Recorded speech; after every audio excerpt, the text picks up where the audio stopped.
Ladies and gentlemen, welcome to the Campus Community Partnerships online lecture series. My name is Tim Südlik and I'm the Managing Director of the network. I'm delighted about the great interest in the lecture and the many international guests. Our network, Education Through Responsibility, currently has 46 member universities in Germany and Austria. We have been committed to social responsibility at universities since 2009. At the beginning of the year, we invited you to take part in a participatory process on the topic of CCPS.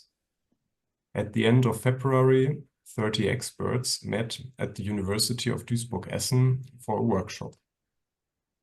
Our aim is to create a framework paper for the university-wide implementation of CCPS in Germany and Austria. Parallel to the writing process, we have invited leading experts to give online presentations on the topic of CCPS. So much in brief about the network and our work. Now I'm looking forward to Mr. Allahwala's presentation. Before that, I would like to give the floor to my colleague, Carmen Heckmann. Yeah, hello and welcome from my side too. My name is Carmen Heckmann and I'm the spokesperson of the research working group of the Hochschulnetzwerk Bildung durch Verantwortung. And today I have the honor to introduce Professor Ahmed Allahwala from Canada, with whom we have now been in contact on the subject of social engagement for almost 10 years, I realized, during the last days. So in 2015, we invited him to the Hochschulnetzwerk Bildung durch Verantwortung's annual conference in Frankfurt as a keynote speaker. And the topic back then was something like criteria of success for cooperation projects with universities and civil societies in urban areas in the area of Toronto, something like that. It's a translation from my side. I think it was a little different in German language, but something on that topic. And I'm really happy that he is here today to talk about campus community partnerships with us.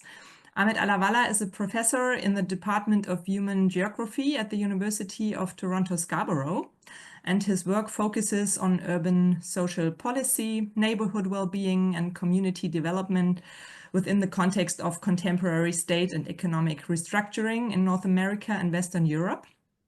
And Ahmed has worked in research and teaching partnerships with non-profit organizations across Toronto. And he taught a wide range of courses as well in Germany, where he started his academic journey a few years back in Freie Universität Berlin. And now he's teaching in Canada for a very long time already. And he addressed a wide range of topics from immigration and settlement to urban planning. It's a long list, and I hope Ahmed will give us further insights today about himself and his work and his view on campus community partnerships. For his activities, he also received various awards and grants.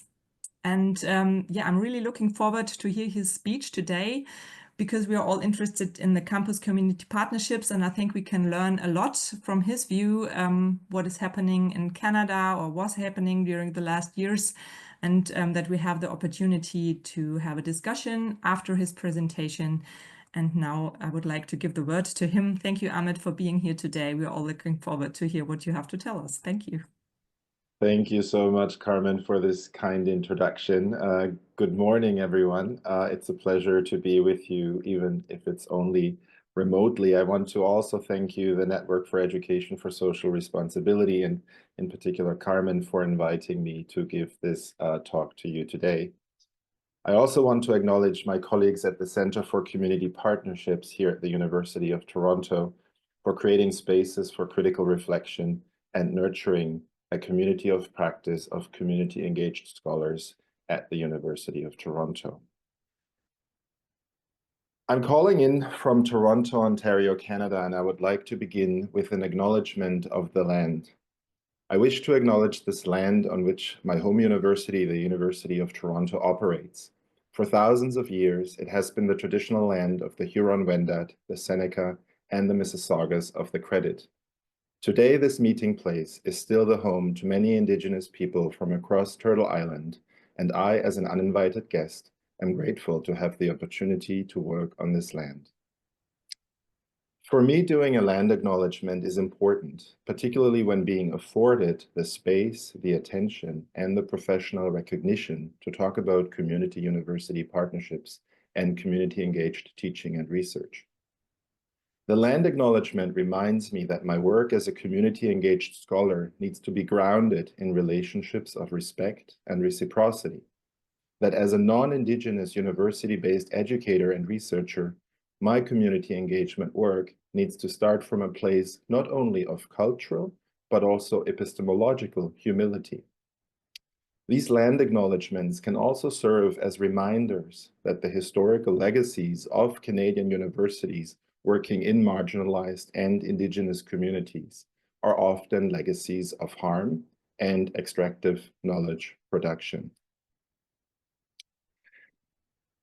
The title of my talk is Emerging Trends in Experiential Learning and Campus Community Partnership, Notes from Canada. And I admit that it might sound overly ambitious, wanting to talk about both experiential learning and campus community partnerships within the time frame of this talk. But as you are about to hear, a recent policy push to increase experiential learning in post-secondary education in Ontario, Canada's most populous province, is among the primary drivers for universities to engage in partnership development work. Experiential learning is thus currently both an incentive and the conduit for the development of campus community partnerships. And that's why I combined both in the title of the talk.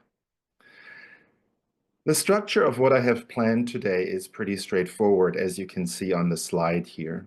The first trend that I'm going to talk about is the growing interest of post-secondary institutions in Ontario in expanding experiential learning as part of the undergraduate programs they offer.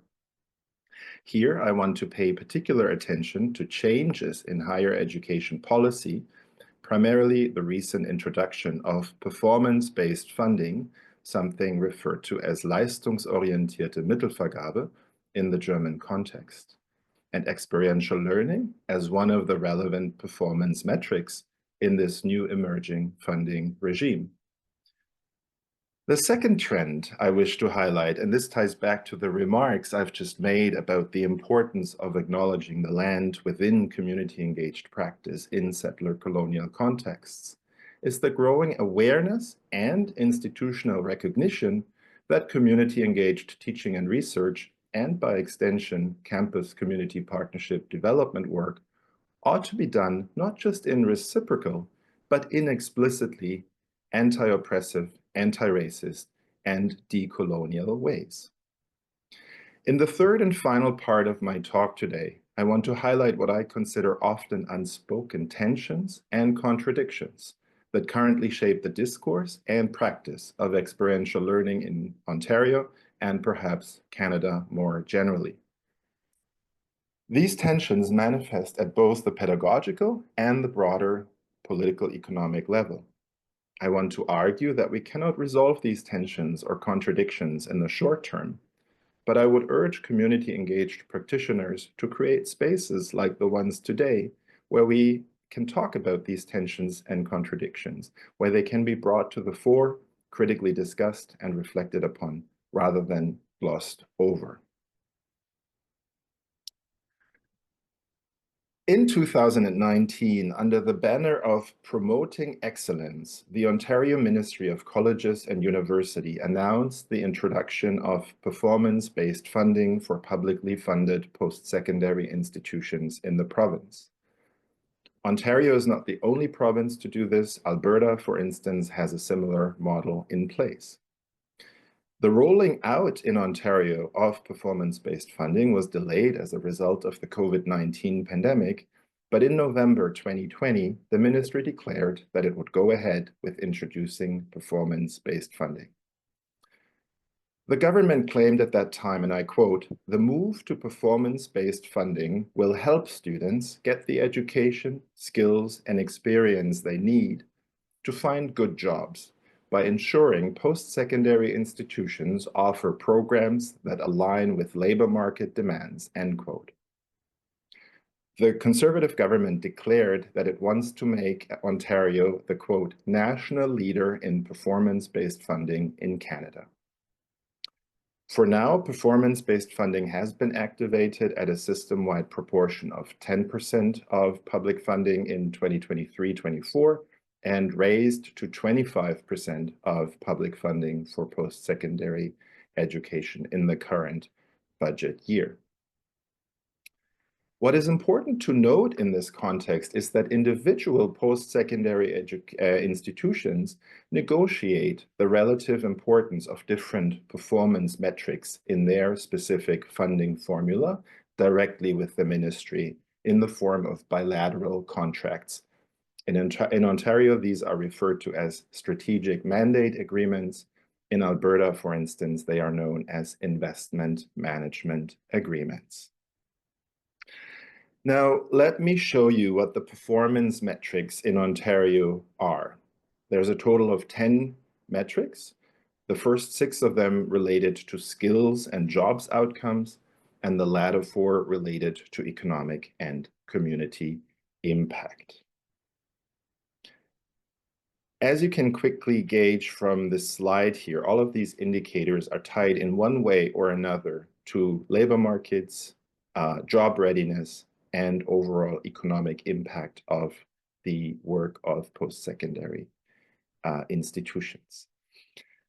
Now, I'm mindful that you did not sign up to hear a talk exclusively about performance-based funding, but rather experiential learning and campus community partnerships.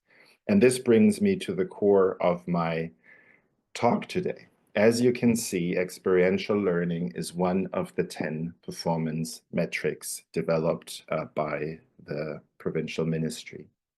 And I would argue that the integration of experiential learning in performance-based funding contributes to at least a discursive shift in how institutions of higher education see the set of pedagogical and curricular approaches that we commonly think of in the context of experiential or community-engaged learning. I suggest that critically investigating the integration of experiential learning in performance-based funding allows us to reflect on broader political, institutional, and cultural shifts currently underway in higher education in Canada, across North America, and perhaps also beyond. I would further argue that community service learning and community engaged learning more generally are a particular subset of experiential learning, or as a particular subset of experiential learning, play a somewhat paradoxical and ambivalent role in this context. And I will come back to this later on in my talk. Against the backdrop of the policy changes and the incorporation of experiential learning into emergent labor market-oriented funding regimes for post-secondary education, I want to now pivot and offer some insights on the second trend that is currently informing and shaping the field of community-engaged teaching and research practices in Canada and North America more generally. More concretely, I want to offer some insights on recent calls for engaging in anti-oppressive and decolonial or indigenous ways of community-engaged teaching and research. This work is informed by scholars in the field of critical service learning, critical community-engaged teaching and research, anti-racism, anti-racist pedagogy, social movement organizing, and indigenous research methodologies and teaching. And I hope that this is of perhaps interest to a German and continental European audience where community service learning remains perhaps a comparatively novel approach. The goal of anti-oppressive community-engaged teaching and research, broadly speaking, is to anticipate and mitigate unintended negative consequences that can result from inserting teaching and research projects into the lives of members of often marginalized or underprivileged communities, commonly with the intention of doing good as one of the traditional objectives of community service learning. I am drawing here from the work of scholars at Northeastern University in Boston who, in the aftermath of what has often been referred to as the racial reckoning in the United States after the 2020 murder of George Floyd, articulated a series of principles for anti-oppressive community-engaged teaching and research. What you can see here on the slide are 10 principles as articulated by colleagues Riccio, Berkey, and Mikani at Northeastern in 2022. Some keywords that immediately pop into our eyes here are autonomy, self-determination, history and lived experience, power, humility, equity, accountability, and importantly, patience. Another framework to think about anti-oppressive community-engaged teaching and research comes out of the literature on decolonizing methodologies to reclaim indigenous ways of being and knowing. For instance, the important work by Linda Tuhiwai Smith. This framework is referred to as the 5 R's, originally articulated as 4 R's by Werner Kirkness and Ray Bernhardt in 2001 in a piece on the relationship between First Nations and higher education, and then further developed by Jean-Paul Restoul, who is currently a professor and chair of Indigenous Education at the University of Victoria in British Columbia. Within the context of campus community partnership development work, the 5 R's can be understood as mitigators of cultural, epistemological, and power differences between the university and the community or the communities with which it engages in this work. And it needs to be recognized that this mitigation or negotiation work can be a contentious process. What both of these frameworks that I have just outlined over the past few minutes have in common is that they start from a social ontology of connection. They foreground relationships of not only mutuality, trust, and care, rather than dependence, but also of accountability. In other words, these principles and frameworks articulate a specific ethics of community-engaged practice. My own thinking here is influenced by work in feminist care ethics, an approach to ethics that looks at the moral norms and obligations necessary in relations or relationships of interdependence. And I want to specifically mention the work by Casey Rebecca Johnson on epistemic care. A focus on epistemic care allows us to conceptualize learning environments and, by extension, campus community partnerships, not as composed of individual and atomized knowers and learners, but rather as a community of inquiry, where we come to know with others. Campus community partnerships can be sites of epistemic justice and injustice. Injustice, for instance, if one's knowledge is not recognized, if one is not treated as a knower. A focus on epistemic care allows us to think about the epistemic obligations that we have to one another within a community of inquiry and within campus community partnerships, and how relationships of interdependence make us as knowers vulnerable, and how we as educators might respond to this vulnerability. Questions worth asking in this context of epistemic care might include: how can we identify and avoid epistemic violence and discrimination? How can we honor what we all bring as learners and teachers to spaces of meaning making? And what would practices of epistemic care concretely look like in campus community partnerships? Now, you might already anticipate where I'm going with all of this. I see a certain paradox emerging here between, on the one hand, assessing the impact of higher education in increasingly economic terms, and in the process, economizing experiential learning, and calls for anti-oppressive and decolonial community-engaged teaching and research practices on the other. And before I elaborate further on this, I do want to make clear that I fully accept post-secondary education's crucial role and responsibility in educating students and preparing them for life after graduation, including and centrally their professional lives. But I'm worried about the incorporation of experiential learning, particularly community service learning and community-engaged learning more broadly, into performance-based funding regimes for a number of reasons.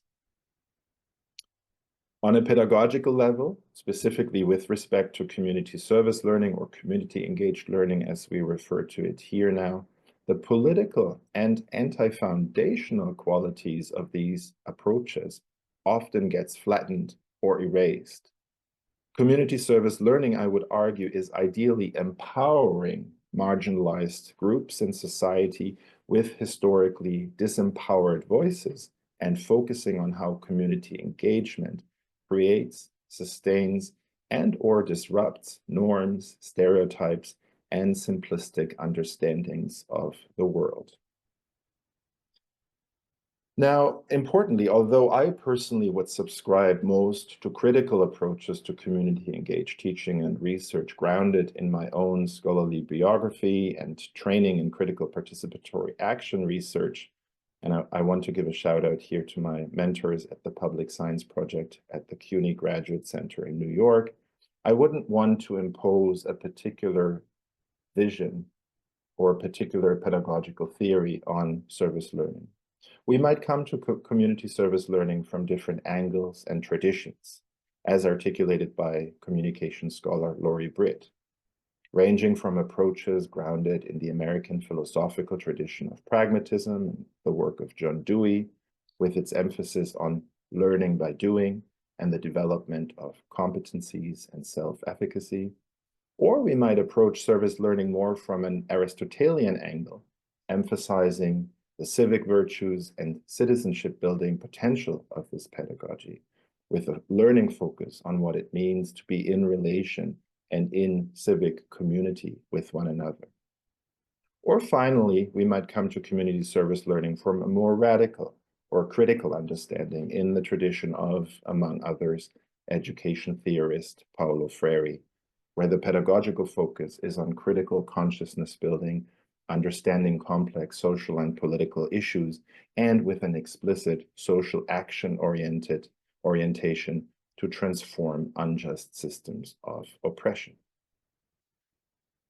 Notwithstanding this variation across service learning traditions and understandings, what is clear is that none of these approaches neatly aligns with utilitarian understandings of teaching and learning as they are reflected in the student skills and outcomes metrics articulated in the performance-based funding model that is currently being rolled out here in Ontario. Beyond pedagogy, on a political economic level, I'm worried because despite evidence from other jurisdictions that performance-based funding does not have its desired outcomes, its introduction must be understood as a political attempt to reshape the purpose and mission of higher education. Performance-based funding is imposing a particular accountability and auditing regime on post-secondary institutions that measures and values the work of universities in ultimately economic terms.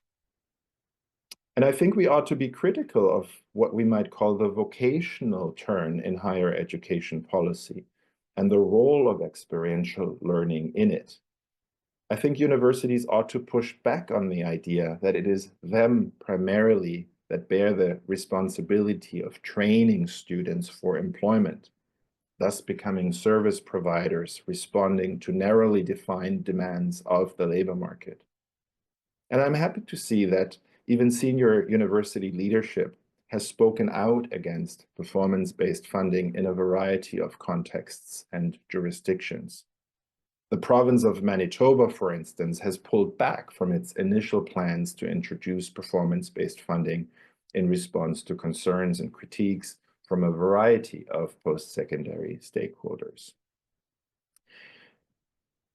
But it remains to be said that performance-based funding is redefining the traditional mission of the university from a broad societal role of fostering students' critical and civic disposition and producing knowledge in the public interest to a much narrower mandate of producing labor market-ready graduates.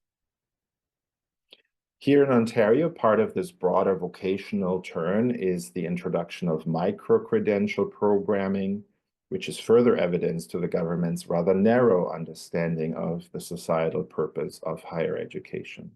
Now, discussing this would go beyond the scope of my talk this morning, but it is important to note in this context.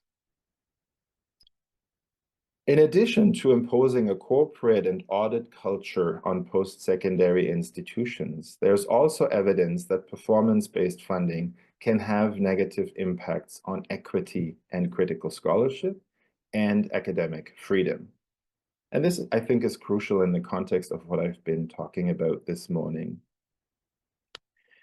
Given the recognition of the importance of anti-oppressive community-engaged teaching and research.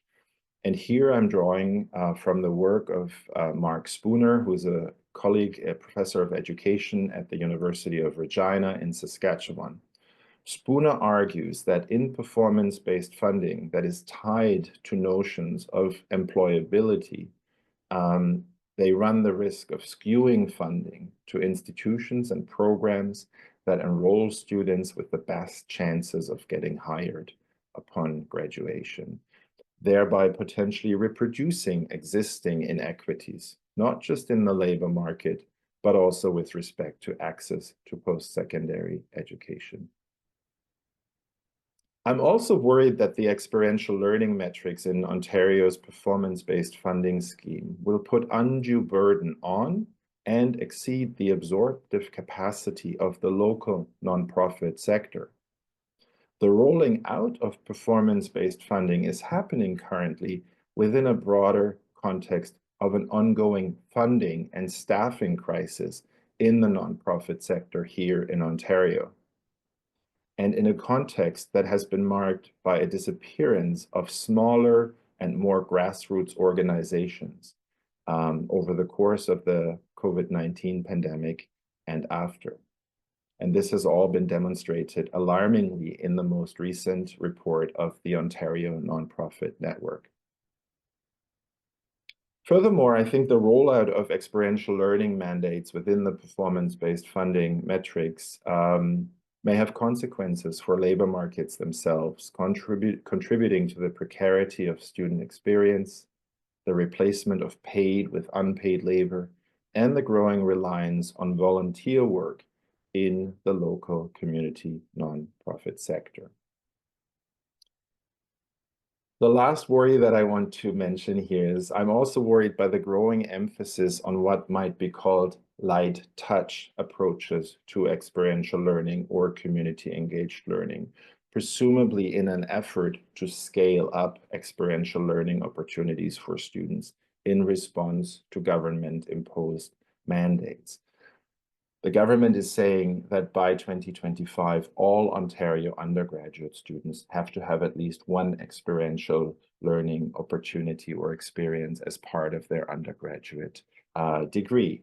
And the local nonprofit sector is currently absorbing a lot of that. But I would say that light touch or fly-by community engaged learning, as I call it, clearly goes against the ethos of care and mutuality and the call to rethink our relationship to time and urgency, articulated in the principles of anti-oppressive and decolonial community engagement that are increasingly being incorporated into university reports, plans, and policies. Now, I will come to a close soon. Experiential learning and the broader field of community-engaged teaching and research aligns, but also challenges narrow, utilitarian, and output-oriented assumptions about the role of higher education in society. Now, my remarks today should not be interpreted as suggesting that experiential learning is inherently neoliberal or inherently complicit in a conservative attack on the traditional liberal arts education model. But I want to say that community-engaged learning as one specific type of experiential learning runs the risk of being co-opted in a policy script that prioritizes utilitarian and narrow understandings of higher education, geared primarily towards the acquisition of job readiness and workplace skills. But as a committed community-engaged educator and researcher, my intent here is not to throw out the proverbial baby with the bathwater. Rather, my intent has been to highlight the inherent tensions and contradictions shaping the field of community-engaged learning and community campus partnerships here in Canada at the moment. Not with the presumption or illusion to solve them, but to create a space for conversation about the role of universities at this present moment.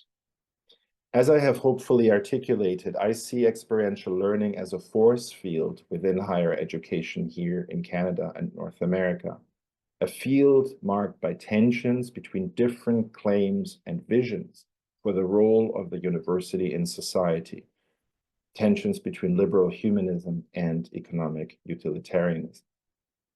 I want to encourage community educators and researchers to recover, defend, and amplify the critical and counter-normative potential of community-engaged practice in and off universities, and to strengthen the potential of community-engaged learning or community service learning for being a pedagogical tool for fostering deep and critical engagements of our students with the world. And I'll end it here. Thank you. Thank you so much, Ahmed, for your presentation. I have many, many questions, and I hope the audience does too. It's very good to have an insight in what you're working with and how the situation is in Canada. And I would like to open the space for discussion, asking questions to the audience. So does anyone want to start? I was just saying that one of my concerns in specifically the Ontario environment is that in a performance-based funding situation that we have under the and the significant pressure to encourage additional experiential learning without a recognition, I think that community-engaged learning is obviously a unique form of that, that we have a lot of pressure on staff, increasingly precarious staff, to put more bums in seats in order to put more people have to be engaged in experiential learning. And we have folks like yourself and myself who are critical of what we're seeing in our increasingly neoliberal universities.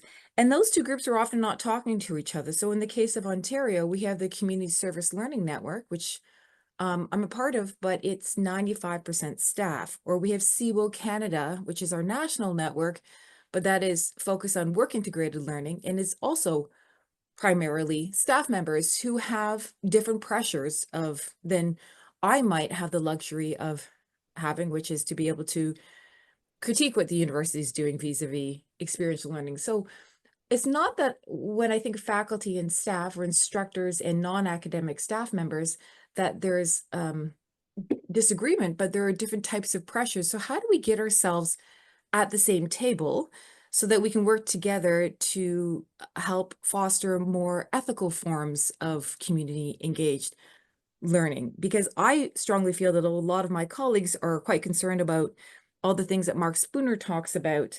It's coming down the pipe whether we like it or not. So why don't we grab the bull by the horns and do community engaged learning as ethically as possible? So what would you, I'm hoping to build a network across the country, but I'm wondering if you have ideas as well. Mm-hmm. Thank you for that question, Sandra, and I would love to connect with you after the talk as well to strategize around how we can build perhaps a critical community of practice of both academics and staff supporting experiential learning at the post-secondary institutions in the province. I think what's important, I gave a shout out to the Center for Community Partnerships here at the University of Toronto. They are creating a space where we are having some of these more critical conversations. I'm quite mindful about the necessity of the universities to respond to the mandate imposed on them by the government. I'm also quite mindful about the role of staff members who are being hired to engage in partnership development work, or I should maybe say to engage in placement development work that often is situated in broader partnerships, but really there the objective is, or the parameter is, how many students do you have in the class? How many placements do you need, right? That's the kind of rationale to create opportunities for students, because the institutions now are accountable to the government to demonstrate that the students in Ontario get these experiences as part of their undergraduate program. So I think your question is about how can we develop a community of practice that includes both faculty and staff. I think, certain offices or centers at our different institutions might facilitate some of that at the local level. But then I'd be very interested in talking to you also in how we can network beyond individual institutions. I think on the community-based research side, the networks are more mature. We have Community-Based Research Canada and networks like that, where people meet on a regular basis to have these critical conversations. I'll leave it at that. If I have time at the end, we can also talk about perhaps the role of individual community engaged educators in playing a bit of a gatekeeper or boundary worker, right? What is our responsibility as, the mandate is coming down the pipeline, and how are we negotiating?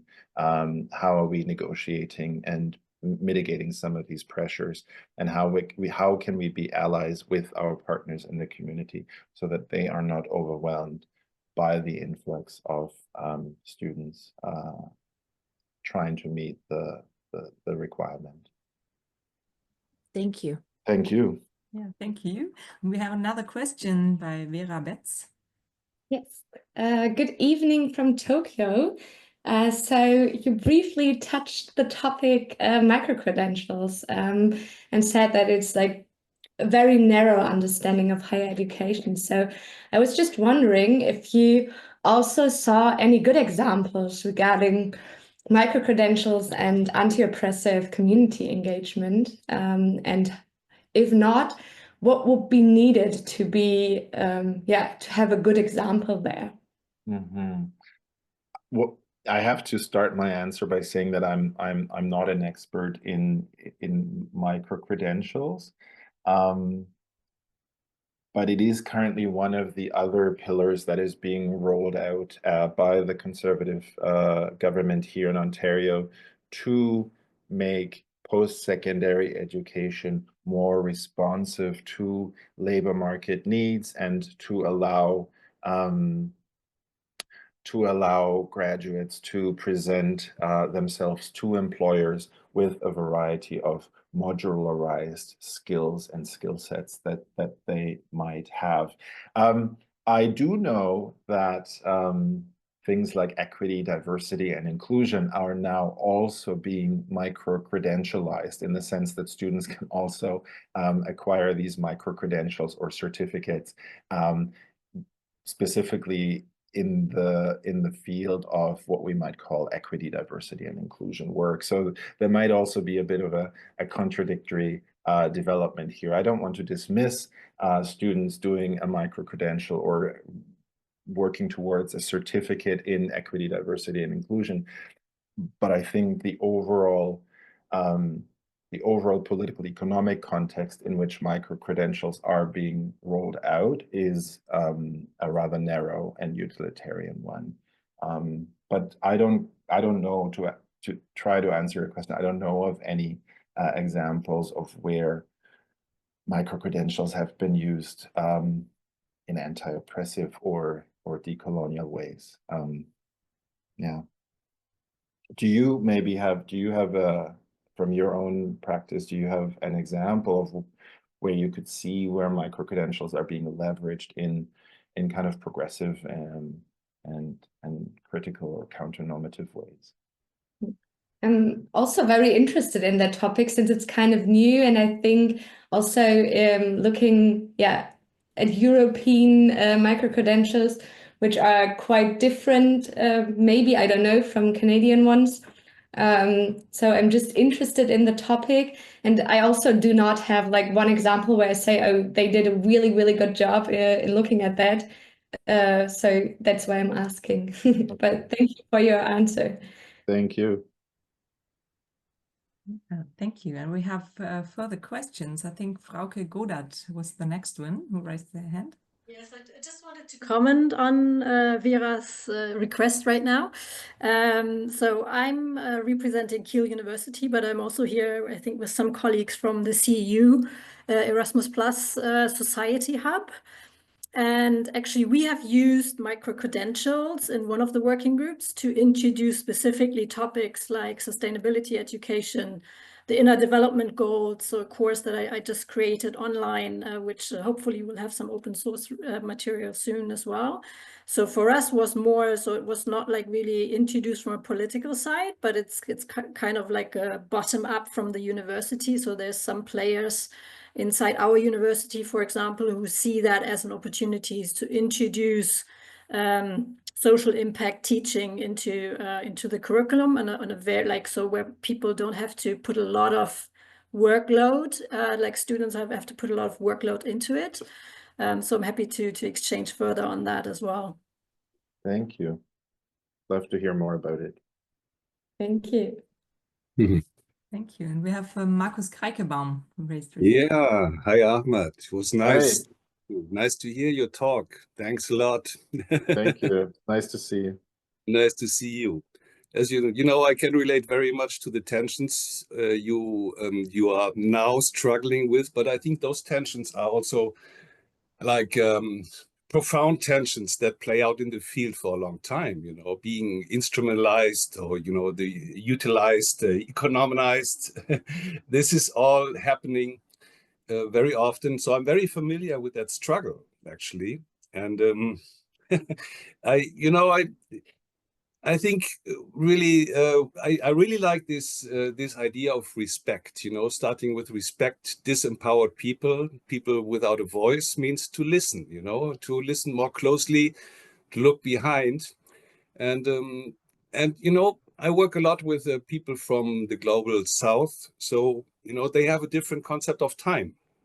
And I have to accept that, So I have to go away from my concept. And that is, I think, very essential. So I think going against, these tendencies means really to focus a lot on respecting people. That's what I feel. But what do you think? I absolutely agree. And I think the notion of time is a crucial one. Carmen mentioned the keynote that I delivered almost 10 years ago about Erfolgskriterien for successful community university partnerships. And even then I talked about the challenge that the timeframes and timelines of our community partners may not necessarily align with the semester timelines that we often work in the context of community engaged teaching in particular. And at that time, I was talking more perhaps pragmatically about how we can mitigate some of these tensions between the timeframes of the community partners and the semester timeframes of the university. And my response at that time, and I still believe in that, was that we need to develop longer-term partnerships and perhaps longer-term projects with our community partners and nurture and respect and invest in those relationships, and then try to develop ways for students to join that partnership, albeit for a relatively short time. So it's about finding opportunities for students to contribute to the respect and reciprocity in that partnership for the time in which they are part of, let's say, a community engaged or a service learning course. but Marcus, I think what's interesting now, 9 years later, is that we are now much more cognizant of or much more aware of these questions around anti-oppressive and decolonial ways of doing community engaged work. And this, we've really here in Canada seen a lot of movement in that context.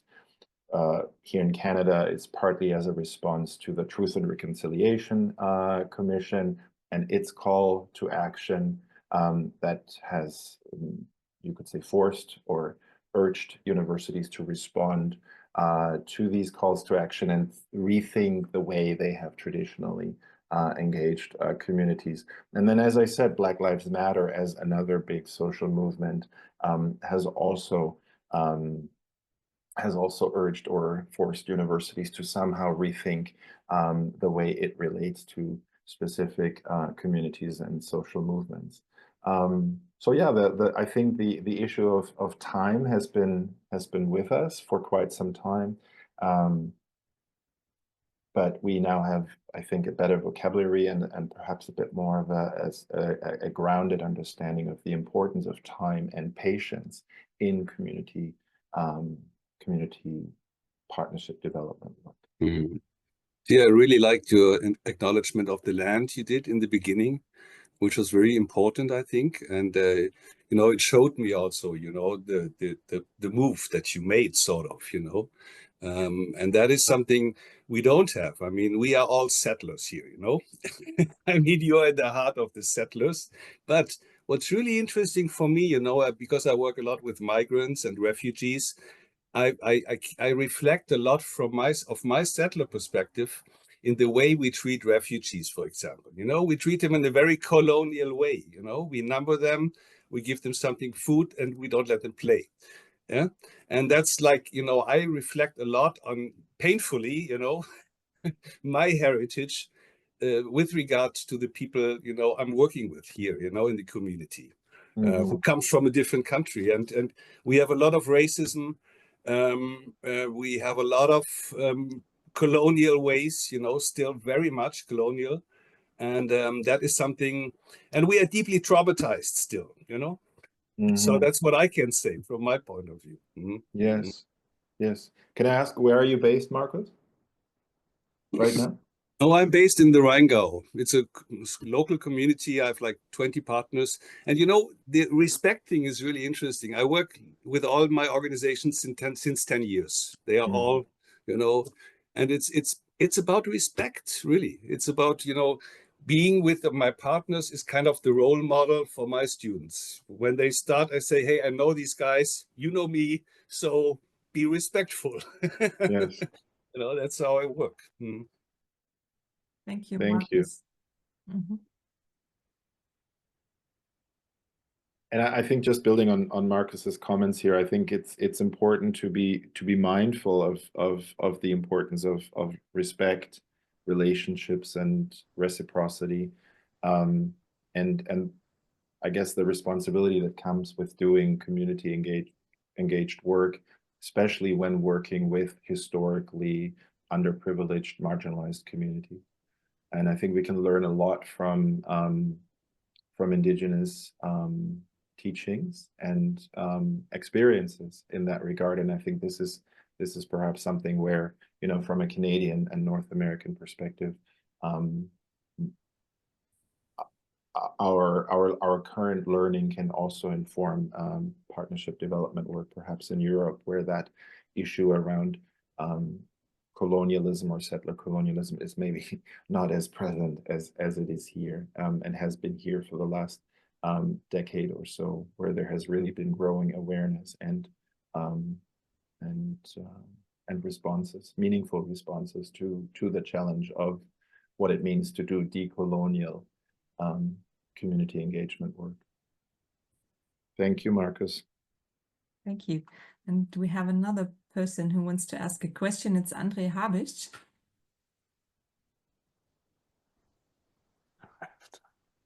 Hello. I'm actually here in south of Germany and teaching in a business school. And therefore I could probably resonate with Ahmed's stance. The first is on respect. So we often work with Ernesto Ciroli's work here in Italian practitioner and academic who kind of engaged in Africa in his young age and had this wonderful TED talk on if you want to help somebody, shut up and listen. Yeah, so I could really strongly recommend Ciroli's work on that. Ahmed, your work, you emphasized a lot, I think, these kind of tendency or danger also of instrumentalization, yeah, of service learning and micro-credentials.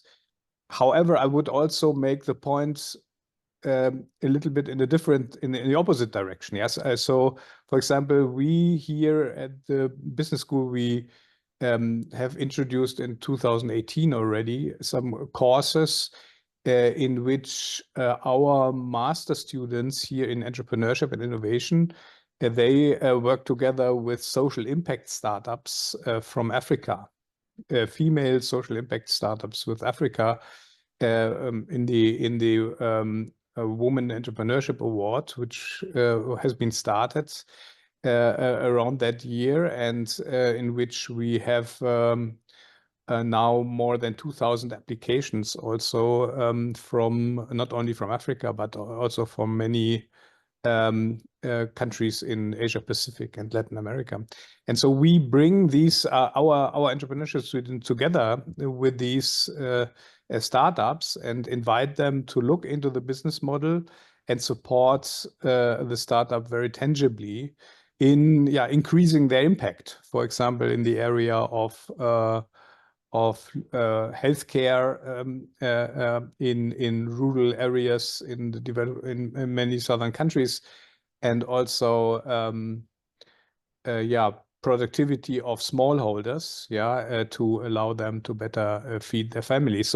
So I see the opportunity, especially in service learning, also to make my kind of business school students enlarge the business school students' perspective, towards living conditions in different parts of the world, and even tie our kind of deliverable and grading practice a little bit on that level, and in the way they really also got into the shoes of their partners and come up with proposals which is really reflecting the necessities of their work. And so I see also a little bit the different.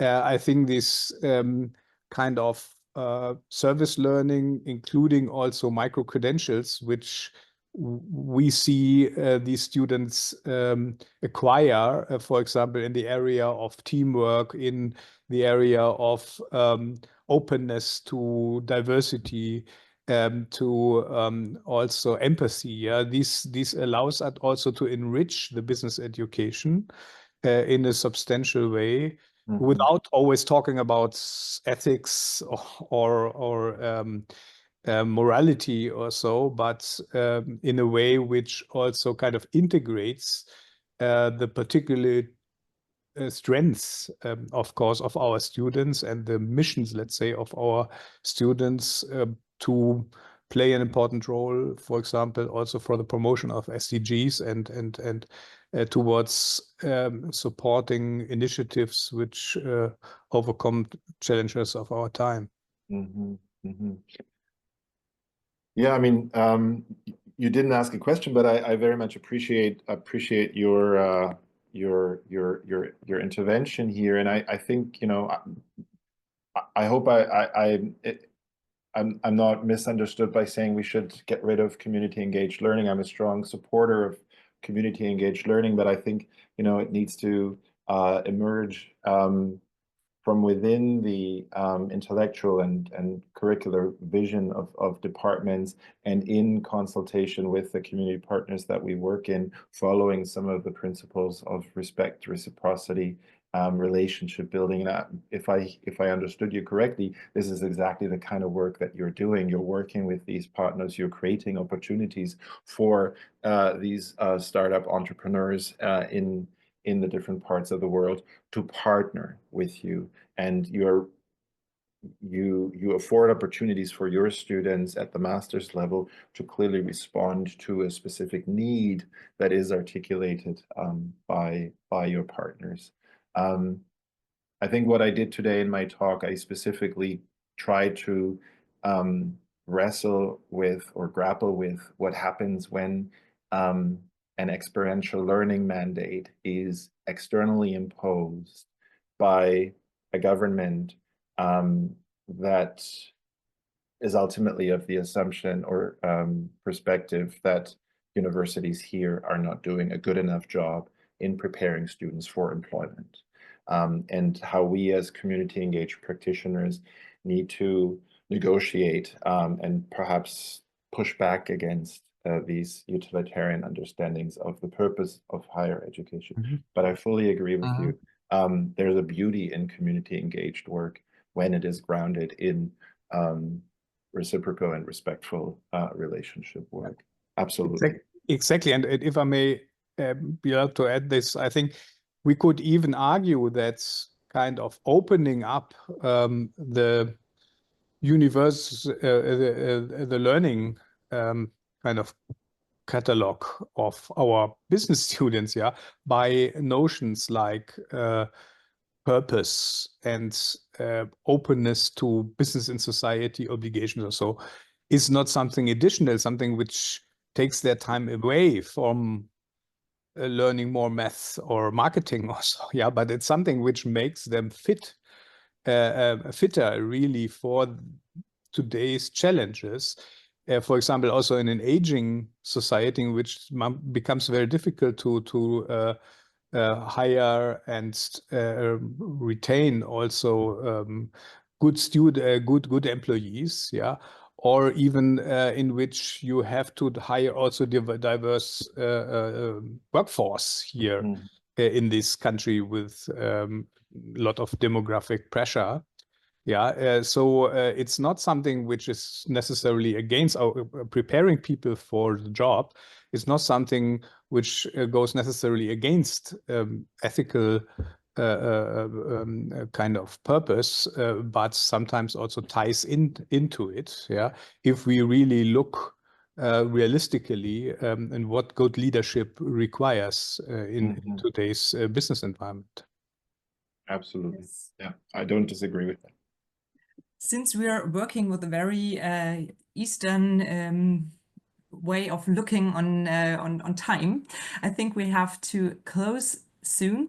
But Ahmed, maybe you have a few words in the end for us, because in Europe we are not as far as you are when it comes to campus community partnerships. You said earlier that you have short and fly-by experiences very much.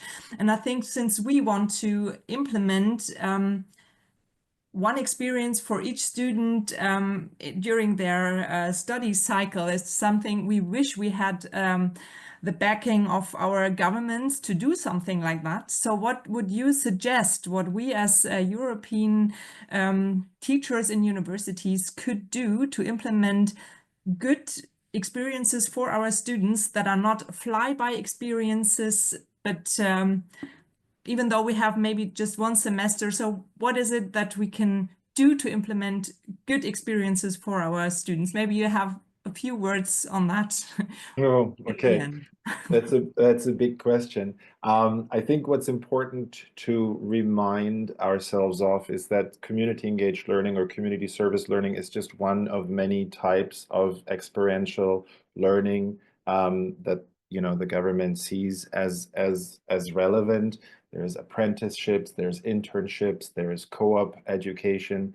All of these are much more directly aligned with an employment situation. My fear, the fear that I wanted to, or the worry that I wanted to express here is that in the absence of enough internships, enough apprenticeship positions, enough co-op positions, the community sector may be the place where a lot of students are pushed into to complete the experiential learning requirement, and that we as community engaged practitioners need to perhaps mitigate and negotiate the pressure that is coming down, and also protect our colleagues and partners in the nonprofit sector from being overburdened with taking on projects or placement students. I'm not sure if I have a good answer to your question, Carmen. I think what's important is to spell out and articulate the breadth of different experiential learning opportunities that exist, as I just mentioned, and really be careful and intentional about how community engaged learning or community service learning aligns, but also differs from other types of experiential learning, and really develop some criteria around these different types so that we can be more intentional in inviting students into these opportunities, but also empowering educators and the people who end up teaching some of these courses to be quite mindful as to what is possible and what not. So doing this with a lot of intentionality and reflection, I think, is one key criteria. And yeah, what we are seeing here now is perhaps a bit of a negative impact of the government mandate, is that you know, the university sometimes suggests, or the universities sometimes suggest that, you know, we can create these micro experiences for students, and I think they might be more harmful than do good for the community partners, because oftentimes the community partner is the one also supporting and training the students and integrating the students into the organizations. So I think maybe this is one thing that I can say. We shouldn't assume that there is no labor involved on the side of the community partner in receiving our students. And we need to be reflective and mindful of that labor that goes into receiving the students in a the community, or in an organization. I don't have the final answer. It's a constant work of reflection, negotiation, partnership building. And I think some of the principles that I've outlined today can help us guide that work and help us ask questions worth asking as we're engaging in this work. I think for us, it's good to hear that it is constant work, even though you're working with that subject for a very long time already, which is not true for all of us who were listening today. We thank you very, very much for your insights into the Canadian system and how you're dealing with the problems arising, or the challenges arising with working in that area. Thank you so much. Thank you everybody for being here today, and have a good afternoon. I hope to see many of you very soon in that area again. Bye-bye.